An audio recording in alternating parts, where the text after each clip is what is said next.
Question? Hi, my name is Alita Adair, and I'm with TCOM, and I do home and business camera surveillance systems. And so I hear a lot of stories from a lot of people.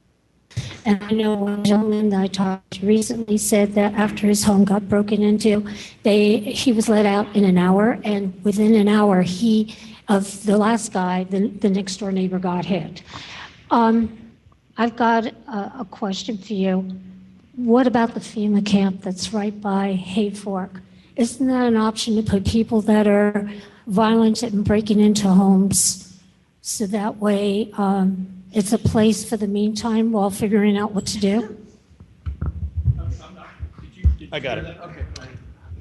Basically, our question was, when people get out, like within an hour, could we utilize the fire camps? She mentioned one that was in Hayfork.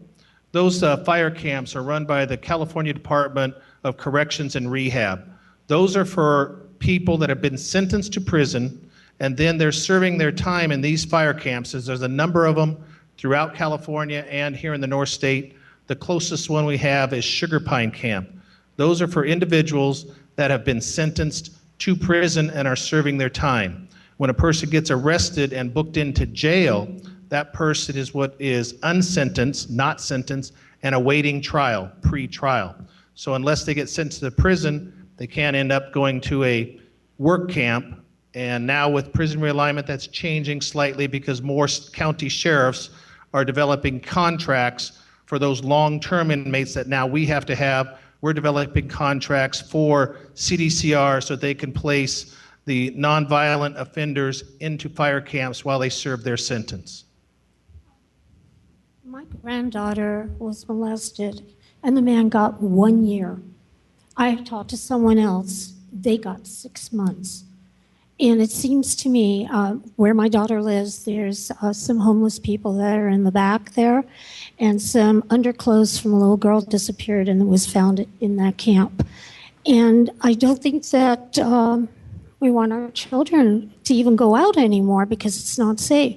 And when we called about it, the gentleman we talked to at the police department said that they weren't going to come out, they weren't going to investigate, and that was pretty serious. When you find children's underwear in a camp, you know that somebody who shouldn't be around is around.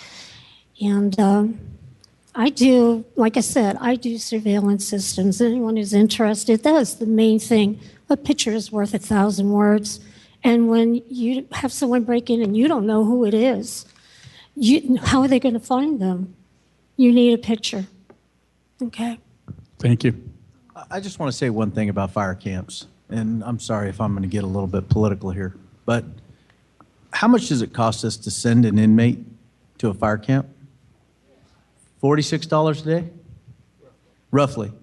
So the state of California wants to send us their prisoners, and then they want us to pay them to take them back. I got an idea. Why don't you keep them in the first place?